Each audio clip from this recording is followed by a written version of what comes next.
Bore da a chroeso cynnes iawn i chi i'n haddoliad y bore yma o'r Dre Newydd. Good morning and a very warm welcome to you to our worship from Newtown. We begin with prayer. Gweddiwn, let us pray. Dduw Dad, diolch i ti am ddod â ni at yn gilydd yn dy bresenoldeb y bore yma. Thank you, Lord, for bringing us together in your presence this morning to worship and to pray. We do bring our prayers for ourselves, for one another, for our families, our friends, our neighbours, our communities, our churches, for our country and for the world. Father God, we ask that you bless us as we worship and adore you. In the name of God, Father, Son and Holy Spirit. Amen.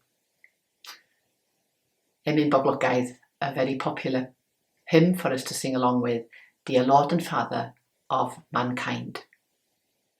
Dear Lord and Father of mankind, forgive our foolishness. Reclothe us in our rightful mind, impure and lives thy service right, in deeper reverence praise, in deeper reverence praise.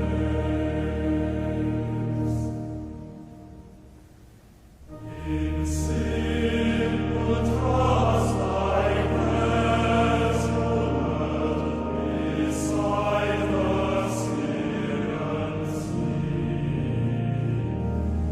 The gracious calling of the Lord, let us like them without a word rise up and follow thee. Rise up and follow thee.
Yn darllen y bore yma, reading for us this morning, Here's Tracy Pawley, who is a worshipper at All Saints Church. A reading from the Gospel of Matthew. Jesus spoke to them again in parables, saying, "The kingdom of heaven is like a king who prepared a wedding banquet for his son. He sent his servants to those who had been invited to the banquet to tell them to come, but they refused to come. Then he sent some more servants and said, 'Tell those who have been invited that I have prepared my dinner. My oxen and fattened cattle have been slaughtered and everything is ready. Come to the wedding banquet.' But they paid no attention and went off, one to his field, another to his business. The rest seized his servants, ill-treated them, and killed them. The king was enraged. He sent his army and destroyed those murderers and burned their city. Then he said to his servants, 'The wedding banquet is ready, but those I invited did not deserve to come. Go to the street corners and invite to the banquet anyone you can find.' So the servants went out into the streets and gathered all the people they could find, both good and bad, and the wedding hall was filled with guests. But when the king came in to see the guests, he noticed a man there who was not wearing wedding clothes. 'Friend,' he asked, 'how did you get in here without wedding clothes?' The man was speechless. Then the king told the attendants, 'Tie him hand and foot and throw him outside into the darkness, where there will be weeping and gnashing of teeth. For many are invited, but few are chosen.' This is the word of the Lord." Diolch, Tracy. Thank you. Well, today's reading is not a favourite scripture passage for any of us, is it? We like and we want to hear about the God who loves us unconditionally and who died for us on the cross for our salvation. Now that is all of utmost importance, but it is so often forgotten, ignored even, that the gospel is always going to be a challenging message. This good news is always going to be a message that calls us out of our comfort zones and present existence into a greater life which will involve change, challenge, and courage. With this in mind, let us consider what is happening in our gospel passage read to us this morning. Jesus continues to be challenged by the religious leaders of his day as to the source and nature of his authority. This parable is his response to this latest challenge. The parable itself reflects a common scenario of his day, where banquets were held for the elite of society, especially the wedding of a king's son. When a banquet was being planned, a preliminary invitation was sent. When the banquet was ready, a second announcement was sent for all the guests to assemble. In this parable, those who are refusing offer such flimsy excuses, and the refusal of others are confrontational to the point of killing those who bring the invitation. It sounds bizarre and beyond comprehension. Under the circumstances, the king's retaliation would be quite expected and accepted. But then an unexpected thing happens. The king sends an invitation to those on the crossroads of society, inviting those who wouldn't normally be invited to a banquet: the rich and the poor, the good and the bad. This king, representing God, Jesus, is tearing down the social distinctions that regulate honour and acceptable relationships of his day. A new social order is being established, but it isn't without expectations. An appropriate wedding garment is still compulsory. According to this parable, there are some who will clearly refuse this invitation. Among them, some of those who regarded themselves to be God's chosen people, including many of the religious authorities, the elite.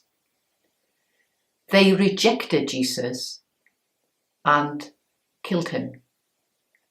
The invitation will then go out to all in society, including the poor, the sick, and the sinners. Some will accept the invitation and be welcomed into the banquet, while others will arrive the banquet but will struggle to fulfill the expectations and will eventually resist the challenge to be transformed. They, sadly, will inevitably exclude themselves from the banquet, from the kingdom of God. Theologian N.T. Wright, in his commentary on this parable, says, "This parable often bothers people. We want to hear a nice story about God throwing a party open to everyone. We want to be inclusive, to let everyone in. We don't want to know about judgment of the wicked, or about demanding standards of holiness, or about weeping and gnashing of teeth." But there was a difference between this wide-open invitation that the king eventually gives in the parable and the message that so many want to hear today. We want to hear that everyone is all right, exactly as they are. That God loves us as we are and doesn't want us to change. When the blind and lame came to Jesus, he didn't say, "You're all right as you are." He healed them. When the prostitutes and extortioners came to Jesus, he didn't say, "You're all right the way you are." His love reached them where they were, but his love refused to let them stay as they were. Love wants the best for the beloved. Their lives were transformed, healed, changed. Actually, Wright goes on to say, nobody really believes that God wants everyone to stay exactly as they are. God loves serial killers and child molesters. God loves ruthless and arrogant business people. God loves manipulative mothers who damage their children's emotions for life. But the point of God's love is that he wants them to change. He hates what they are doing and the effect it has on everyone else, including themselves too. Ultimately, Wright says, if he's a good God, he cannot allow that sort of behaviour and that sort of person, if they don't change, to remain forever in the party he's throwing for his son. William Barclay reiterates this message in saying, it is true that the door is open to all people, but when they come, they must bring a life which seeks to fit the love which has been given to them. Grace is not only a gift, it is a grave responsibility. People cannot go on living the way they were before meeting Jesus Christ. They must be clothed in a new purity and a new holiness and a new goodness.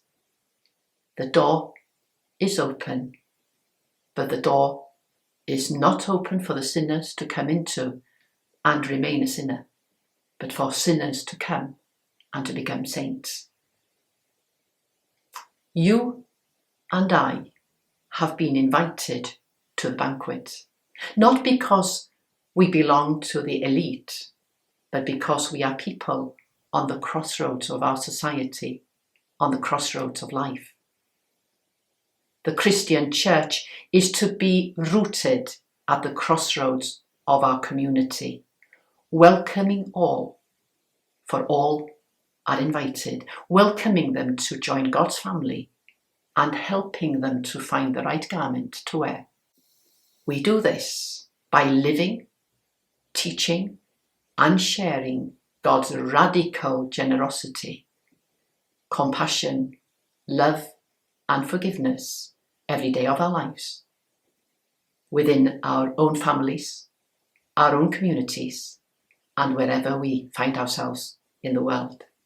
Come, let us go to God's banquets, wearing the garment of his kingdom, clothed in God's righteousness and love. Amen. To follow the talk, an appropriate song, which I'm sure you'll enjoy, especially maybe the younger generation, Righteousness, Peace, Joy. Righteousness, peace, joy in the Holy Ghost. Righteousness, peace, and joy in the Holy Ghost. That's the kingdom of God. Righteousness, peace, joy in the Holy Ghost. Righteousness, peace, and joy in the Holy Ghost. That's the kingdom of God. Don't you want to be a part of the kingdom? Don't you want to be a part of the kingdom? Don't you want to be a part of the kingdom? Come on, everybody. Don't you want to be a part of the kingdom? Don't you want to be a part of the kingdom? Don't you want to be a part of the kingdom? Come on, everybody. Righteousness, peace, joy in the Holy Ghost. Righteousness, peace, and joy in the Holy Ghost. That's the kingdom of God. Righteousness, peace, joy in the Holy Ghost. Righteousness, peace, and joy in the Holy Ghost. That's the kingdom of God. Don't you want to be a part of the kingdom? Don't you want to be a part of the kingdom? Don't you want to be a part of the kingdom? Come on, everybody. There's love in the kingdom. So much love in the kingdom. There's love in the kingdom. Come on, come on, come on, everybody. There's peace in the kingdom. So much peace in the kingdom. There's peace in the kingdom. Come on, come on, come on, everybody. There's joy in the kingdom. So much joy in the kingdom. There's joy in the kingdom. Come on, come on, come on, everybody. I'm an heir to the kingdom. I'm an heir to the kingdom. I'm an heir to the kingdom. Come on, come on, come on, everybody. Newyddion o'r Eglwysi, news from our churches. Birthdays are being celebrated. Sylvia was celebrating her birthday last week. Margaret Griffiths will be celebrating her birthday next Thursday. Young Ellie celebrates his birthday today, and Matthew Pauly will be celebrating his birthday this coming Friday. And a friend of the church, Arfon Williams, who lives in Newtown and who is the chair of the British Legion in this area, is celebrating his 80th birthday this weekend. Penblwydd hapus iawn I chi gyd. A very happy birthday to each and every one of you. We offer these people and these situations as part of our prayers this morning. Pray for the soul of Dorothy Hughes. Pray for her family. Pray for Mike and for Joyce, for Joe and Deb, for Bella and for Frankie. Pray for the soul of Phil Watkin. Pray for his family, Elaine, Neil and Richard, remembering all others who are grieving at this time. And we continue to pray for young Carlos, praying that the family had a good holiday this last week. Pray for Evie, for baby Ronnie, for Joan Bresnan, for Stephen Birch, for Mark and Kitty, for Millie Cherry, for Geran, for Marion Cash and her daughter Christina and Jeremy, who are spending the weekend together. and for Arwyn and Nesta. And now we continue with our prayers being led by Susan Edwards of Triganon. She is, of course, our missionary leader. Let us pray. Heavenly Father, wherever we find ourselves today, we pray for your church and for all Christians, wherever they are worshipping you. We pray for our Bishop, Gregory, and for all who are called to serve you in our Diocese of St. Asaph.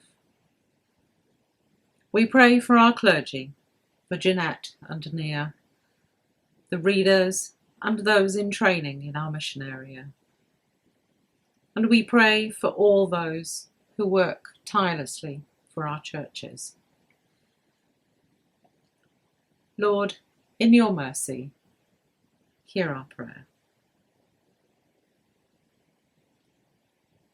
Heavenly Father, we pray for all nations of the world, especially at this time when we all face the ravages of the pandemic. We pray for the leaders of the world, and we ask that you guide them in the difficult decisions they have to make on our behalf. We ask your blessing, Lord, on all who serve you through their work in helping others, both physically and spiritually. For our NHS, for the doctors and nurses who put others first, risking their own health. For those helping others in difficult financial circumstances. For those who celebrate our shared humanity by simply being kind. Lord, in your mercy, hear our prayer. Heavenly Father, as your world suffers, we pray for those in need, for those who are lonely, isolated, and afraid. We pray for those who are sick, both those known to us and those who we don't know. We give thanks, Lord, for those that look after us, for our emergency services, and for those who keep us safe. We pray for those who stand up for the rights of others, those who can't stand up for themselves. We pray for the bereaved, and we ask, Lord, that you wrap them in your care, mercy, and love as they grieve. Lord, in your mercy, hear our prayer. At this time of harvest, Lord, we pray for all who work on the land, providing us with food. As we celebrate the beauty of your creation, the creation that surrounds us, we give thanks for our farming community, for their care of the land and the livestock. We pray for their dedication, and we thank them for their hard work. And we pray for their families and the next generation farmers. Lord, in your mercy, hear our prayer.